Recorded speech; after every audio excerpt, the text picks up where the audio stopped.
YCP హయాంలో విద్యారంగం విధ్వంసం గురించి మంత్రి నారా లోకేష్ శాసనసభ వేదికగా సంచలన విషయాలు వెల్లడించారు. జగన్ పాలనలో 10 లక్షల మంది విద్యార్థులను బడులకు దూరం చేశారని తెలిపారు.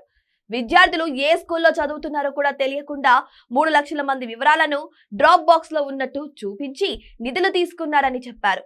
జీవో 117 ద్వారా ప్రభుత్వ పాఠశాలల్లో విద్యా ప్రమాణాలు ఘోరంగా పడిపోయాయి. ఒకే ఒక్క టీచర్ ఉన్న స్కూళ్ల సంఖ్య 12,000 దాటిపోయింది.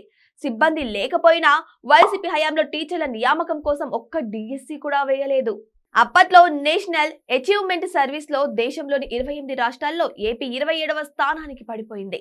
5వ తరగతి మ్యాథ్స్ స్కిల్స్ లో 2019 వరకు 5వ స్థానంలో ఉన్న ఆంధ్రప్రదేశ్ తర్వాత కాలంలో 21వ ప్లేస్ కి పడిపోయింది. ఇక దేశంలోనే అతి తక్కువ అక్షరాస్యత కలిగిన రాష్ట్రంగా ఏపీ మిగిలిపోవడానికి వైసీపీ ప్రభుత్వం అసమర్థతే కారణమని మండిపడ్డారు మంత్రి నారా లోకేష్. జగన్ సర్కారు హడావిడిగా తీసుకొచ్చిన సిబిఎస్ఈ స్కూల్లో మోడల్ టెస్టులు పెడితే ఎక్కువ మంది ఫెయిల్ అయ్యారు.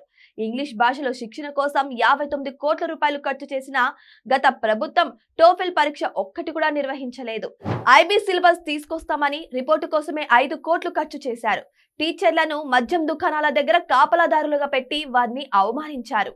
కూటమి ప్రభుత్వం అధికారంలోకి వచ్చాక వైసీపీ పాలనలో జరిగిన తప్పులను సరిదిద్దే పనులు ప్రారంభించింది.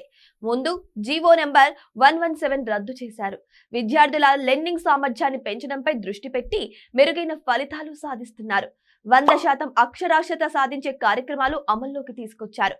ప్రభుత్వం విద్యాశాఖతో పాటు ఎమ్మెల్యేలు కూడా ప్రభుత్వ పాఠశాలల బలోపేతానికి కృషి చేయాలని సూచించారు మంత్రి నారా లోకేష్. ప్రతి నియోజకవర్గంలో కనీసం ఒక్క గవర్నమెంట్ స్కూల్లో అయినా కనీసం 1000 మంది విద్యార్థులు చదువుకునేలా చూడాలన్నారు.